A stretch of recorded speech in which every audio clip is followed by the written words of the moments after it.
that was the final presentation. We've got about 20 minutes for any questions. We've actually only had one question, and I think it's for Adam, though it's not entirely clear. The question is from Lara, and she asks, do you think people are more interested in technology and not in art? So that was to Adam. Sorry, could you repeat the question? Because yeah, do you think people are more interested in technology and not in art? It is a difficult question. I believe the museum biggest advantage is to in these displays we can meet the artwork and the artifacts. The technology can help to understand it, interpret it, and enhancing the music experience. If ask for me for personal this question, I say that I believe the art, and I think the technology is only help to the museum to communicate. I hope I answer the questions. Yes, thank you. Does anybody else want to say something on that topic? Say, for example, Damir, do you want to? Your talk was a lot about technology, so. Yeah. Well, I think that both technology and art must be in very narrow collaboration. It's now in the days to come. You better understand art through technology, and you enjoy better technology with artistic contents. So it's a win-win. The only thing is that it's important to find the right way for balancing everything, not for balancing the collaboration between both sides, both technology and both art. Mm-hmm, mm-hmm. Does anybody else want to say anything on this? Okay. I'll ask a sort of a general question to anybody who would like to answer. What is the one thing that you did that you wouldn't have done? So in other words, how would you improve your work? So does somebody want to say something? So it was all perfect.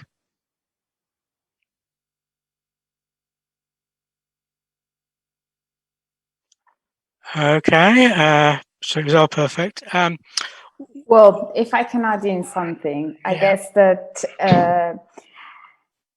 when we started the project, and then, as I said, like we've been collaborating with many experts in different disciplines, and one of the things that we were aware, but not to the full extent of it, is how difficult sometimes the communication can be between different fields and between different disciplines. And it's not just a matter of like wanting to holding their own knowledge and not expressing it. Sometimes I think is really missing a common jargon to it. You know, I understand that when you comes to create virtual reality and augmented reality, you really have to deal a lot with technical production using specific software and having specific technical issues with sometimes like academic as we are, and particularly in my case, I come from total humanities background.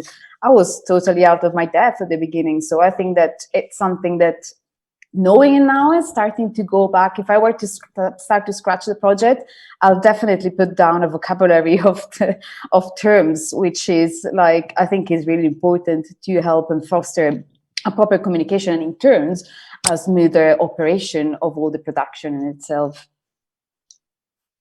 Okay, does anybody else want to chip in something? Because we've now got another question, which is still on the topic of technology, and just find it again. It's from Marianne, and she asks, How do you think elder visitors are embracing this change, as many are not so familiar with the technology? So did any of you do anything aimed at older people? Well, we didn't create it specifically targeting elderly audience, although we did have the opportunity with the site to test another one of the virtual reality experience we're developing, which is again about reconstructing a mine. So it's also for the National Trust site, and then we've been testing it for them, using as our guinea pigs their ex-miners, so that there's the few people that still living and they still have this heritage with them. And I have to say that at the beginning we were really conscious of the fact that they might not be able to adapt to this new virtual world. They might not have done it before, and we were actually thinking also of physical consequences, because sometimes virtual reality can make you sick. But then I have to say that we were very surprised to see how easily and quickly people adapted to it. And they were actually enjoying themselves a lot, to a point that they were, during the virtual reality experience, you can actually wander and go up and down the shaft of the mine. And then these guys were so into it, like they could stay playing with the virtual reality even for 15 minutes. And they were like telling us, oh, this feature is right, this feature is not right. So I guess that it's just a matter of like trying out things. It doesn't have to be necessarily seen as an obstacle, because again, technology is there, and everything that is new is always encounter a bit of resistance at the beginning, but you just have to try.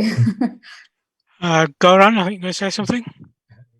You asked about older question people. Maybe it would be interesting to see in the context of crowdsourcing project to have some kind of moderated communication or participation of, for example, young people or grandchildren and grandfathers and grandmothers and so on, because all elder people have knowledge about the past, and younger people have technology knowledge about technology. So even that could be some transfer about technology also, not just transfer of knowledge about heritage, and also transfer of knowledge about how to use technology, how to take some picture, how to upload it, and so on.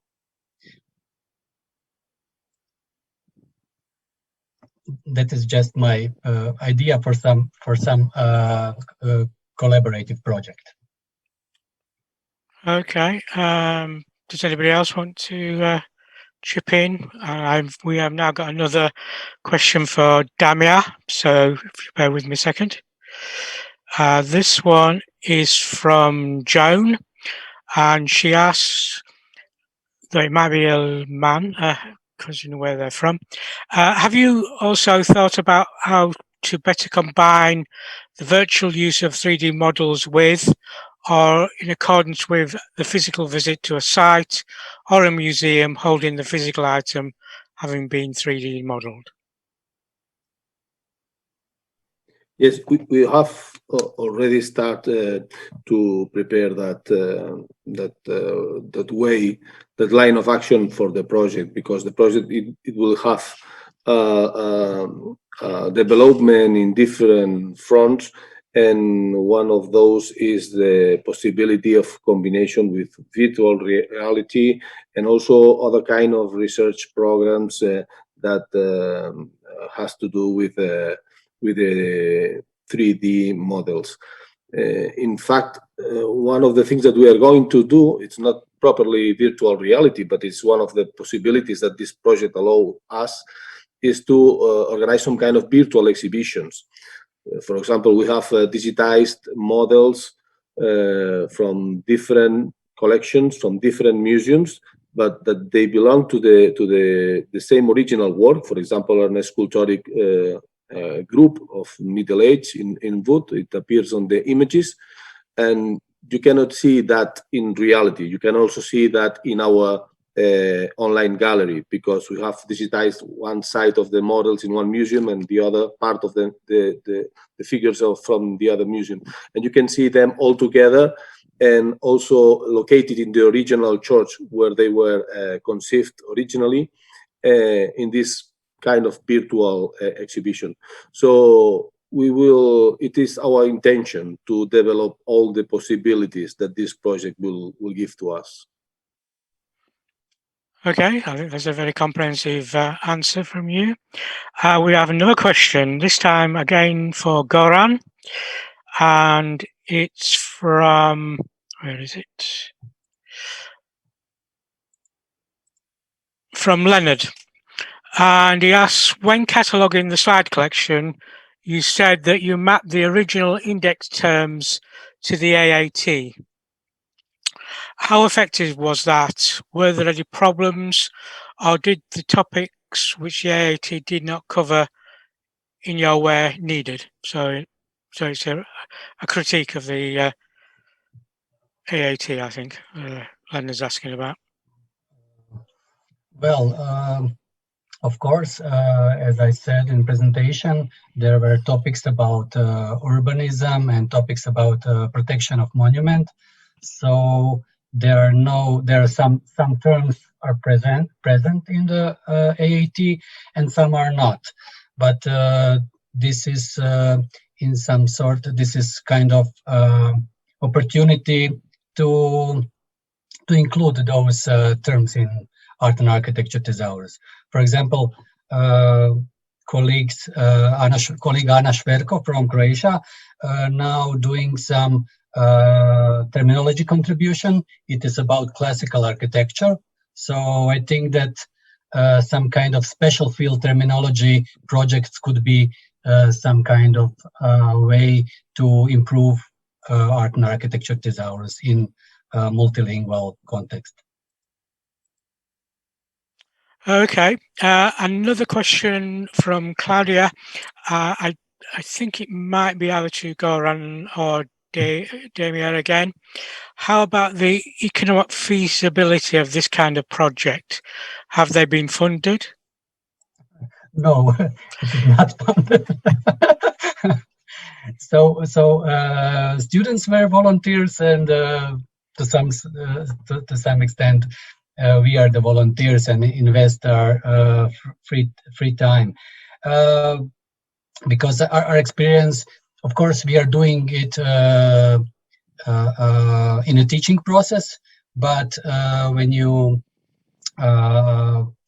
do this kind of project, you have to invest a lot of extra time to prepare some, to prepare this kind of process to be to go smoothly in the teaching process. Well, Okay. but we, for example, in Croatia we have CRCE. It's some kind of Croatian organization for supporting this kind of project. So, for example, we got a virtual private server for free. Okay, does anybody else want to comment on this topic about funding, whether it's possible to get it? No? Okay. I've got another question, and this again is for Damir, and it's quite long, so you're going to have to be... so it's from Marianne again, I think.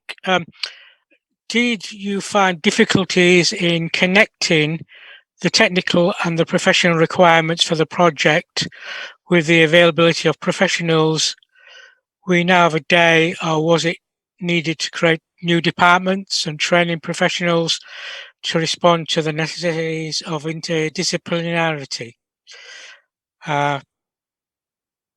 And she says, I'm referring to the available professions involved now a day and a possible new job opportunities to fill the demands of connecting digitisation heritage arena? It's quite a long question. Yes, it is. Well, I need to say that we are very lucky because in our teams, both in the Catalan agency and the general direction of cultural heritage, we have very good professionals, very good specialized in technology. Luis González and Albert Sierra are the main responsibles for this project in the technical part. And from that point, we try to develop, as it is said in the video, a training program for our professionals, because at least in Catalonia, what it happens to us is the age of our professionals in all the museum sector is quite high. We do not have lots of young people very used to technologies, and we need to do these training programs for our professionals in order to know this technology, how to use it, and to familiarize with all the possibilities that it has. So from our point, we try to bring all them this knowledge and experience. Okay, you're very, very popular. You've got another question. How does the modal visitor experience the light and sound spectacle, the abundance of stimuli, sound, bright and sudden light flashes among art lovers, museum goers, high percentage of visitors who rather seek rest and contemplation in a museum? So I think this is a slight criticism, but how would you react to the fact that you did in your presentation there were lots of light and flashes? Is it, are people warned that that's going to happen before they enter? It looked like a special room that they had to go into. Is that correct? Yes, but it is very important to separate both things, because one thing is the Geneva 3D project, which is a very well thought and solid project, very devoted to the cultural heritage institutions. And the other thing is the presentation, the Son et Lumière presentation that we organized last week in Barcelona, because we wanted to present the project in a very spectacular way in order to approach this reality even to the audiences that are not so used to visit museums or monuments. We want to reach new publics through this way, and in some sense to invite them to visit the online platform that we will have with all our models, and to learn much more things about the museums and the monuments and their collections. So it was some kind of a strategy, communication strategy, to sell in some sense the project to the people. Okay. We've got about 5 minutes left, so I'm going to ask one question to all of you, and then ask each of you to answer the question. What's the one thing that the viewers of your presentation should take away as the most important? Does anybody want to volunteer first? If not, I will ask. Okay, Christina. Well, it's really easy for me. I'd say that the most important thing that I really have to focus, actually three things: what the visitor want and who the visitor are, what the site want, and what the local community wants. Because when there is an understanding of these three dimensions, the convergence of that creates, I wouldn't say, but a perfect experience in that sense, because it really aim and allow the people to find a way to express themselves in accordance, in harmony with the other. And this is precisely the holistic approach that I always say that is important, the site that takes. So yes, these three things: harmony. And what about you, Nilafar? Actually, I wanted to say exactly, I do agree with Christina. And as I have already mentioned in my presentation, the key point is that that would be for the today's society demand, as Christina mentioned it well, that's for the local community, and in the broader aspect, it would capable for beside creativity, it should be as simple as the understanding of the general public, not only in terms of image, that the interpretation should be as I said, simple, and in work with partnership with the society that the museums serve for. Very good. What about Adam? Have you anything to, what was being the most important thing? I think the most important takeaway message is similar than I believe it. I think technology doesn't carry the innovation. Need a very creative, talented professionals to the museum side. From the museum side, I say that I'm originally a software developer, and much later started to practicing with museum communication and museum education. And I'm very happy to hear our presentation. It would be nice to, if I can see it again, maybe you upload it to the YouTube or somewhere, because it's a little bit problematic with the sound as you heard it. And I will re-watch it maybe, and I hope it will help to consider it better. Yeah, somebody asked an earlier question, I think, to the organizer, which was basically asking about the availability of the recordings. I think Dominic is about to say something. Yes. But the recording also has a problem. First of all, I'm really sorry for the beginning of the session, because I have some technical problems. Well, it was the first session of the conference. Normally, you should be able to review the whole session by clicking just on the session name on the program of the website, and I will try to put the videos, your videos, the first videos on this recorded session, because it was not so easy to hear them, but the following ones were okay, I think. Okay. Yeah, yes, it was much better. What about Adam's colleague, Christoph? Is he there? Ah, good. Yeah, hello, it's Aniko, sorry. Yeah, I'm sorry. I got another. I was just a little bit late from this session, so I heard just the second part of the session. But I think the most important message is, I think the museum's got lots of technology tools nowadays to connect the general public, and for example, each generation, to the younger, to the older audience, and they should use it. The museum should use it, these technology tools. Okay. Goran? Sorry, Gordon. Actually, we should now stop the session, because next session will start now. Okay. Okay. Thank you very much to all the speakers. I hope you enjoyed yourselves and you found something interesting. Okay. Thank you. Thank you so much. Bye. Bye-bye. Bye. Bye.